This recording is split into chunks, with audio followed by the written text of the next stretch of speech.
ఇంద్రకీలాద్రిపై శాకంబరి ఉత్సవాలు రెండో రోజు కొనసాగుతున్నాయి. వివిధ రకాల ఆకుకూరలు, పళ్లు, కూరగాయలతో దుర్గమ్మ దర్శనమిస్తున్నారు. మూల విరాట్తో పాటు ఆలయ ప్రాంగణమంతా కూరగాయలు అలంకరించారు. ఆషాఢ మాసంలో 3 రోజుల పాటు ప్రత్యేకంగా శాకంబరి ఉత్సవాలు నిర్వహిస్తారు.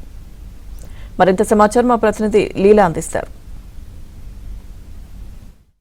ఇంద్రకీలాద్రి అమ్మవారి ఆలయంలో శాకంబరి మహోత్సవాలు రెండో రోజుకి చేరుకున్నాయి. అత్యంత వైభవపేతంగా ఆ తల్లిని చూసేందుకు ఉదయం 4 గంటల నుంచి కూడా భక్తులు క్యూ లైన్లో తండోపతండాలుగా ఆలయానికి చేరుకుంటున్నారు. జై దుర్గా, జై జై దుర్గా అన్న నామస్మరణతో ఇంద్రకీలాద్రి ఆలయ ప్రాంగణం అంతా కూడా మారుమోగుతుంది. ఆలయం అంతా కూడా మూల విరాట్తో పాటు ఉన్నటువంటి ఉత్సవ విగ్రహాలకు, అలాగే ఉత్సవ మూర్తులన్నిటికీ కూడా మొత్తం కూరగాయలతో, ఆకుకూరలతో, అలాగే నవధాన్యాలతో కూడా అమ్మవారికి అలంకరించడం అయితే జరిగింది. చూడొచ్చు ఆలయ ప్రాంగణం.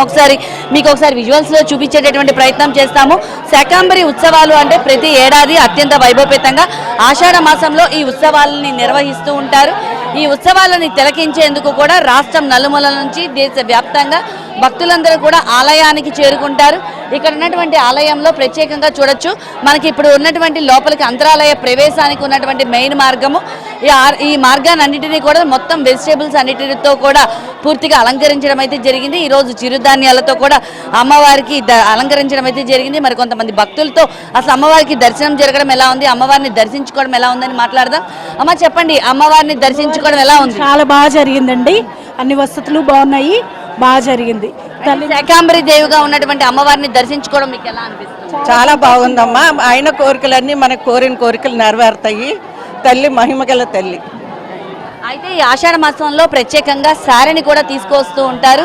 అయితే శారీతో పాటు భక్తులందరూ కూడా పెద్ద ఎత్తున వచ్చి ఆ తల్లిని దర్శించుకుంటూ ఉంటారు.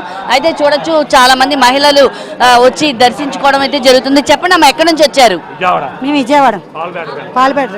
అమ్మవారిని దర్శించుకోవడం ఎలా అనిపిస్తుంది? శాకంబరి అయితే మరికొంతమంది భక్తులు కూడా పెద్ద ఎత్తున చేరుకొని ఆ తల్లిని దర్శించుకొని జై దుర్గా, జై జై దుర్గా అన్న నామస్మరణతో అయితే మాత్రం ఇంద్రకీలాద్రి ఆలయ ప్రాంగణం అంతా కూడా మగుతుంది. ఈ నెల రోజుల పాటు వచ్చి ఆ తల్లిని దర్శించుకొని తమ పసుపు కుంకాలు చల్లగా ఉండాలని, వాళ్ళు ఎప్పుడు పసుపు కుంకాలతో ఉండాలని, ఆ తల్లిని తమ ఇంటి ఆడపడుచుగా భావించి వచ్చి చీర, సారె, అలాగే అమ్మవారికి చలివిడిని కూడా సమర్పించి భక్తులందరూ కూడా తమ కోరికలు నెరవేర్చమని కొంగు బంగారంగా కొలిచేటటువంటి ఆ దుర్గమ్మని వేడుకొని వెళ్తూ ఉంటారు. కెమెరా పర్సన్ గణేష్ తో లీలా, ఏబినాంధ్రజ్యోతి, విజయవాడ ఇంద్రకీలాద్రి నుండి.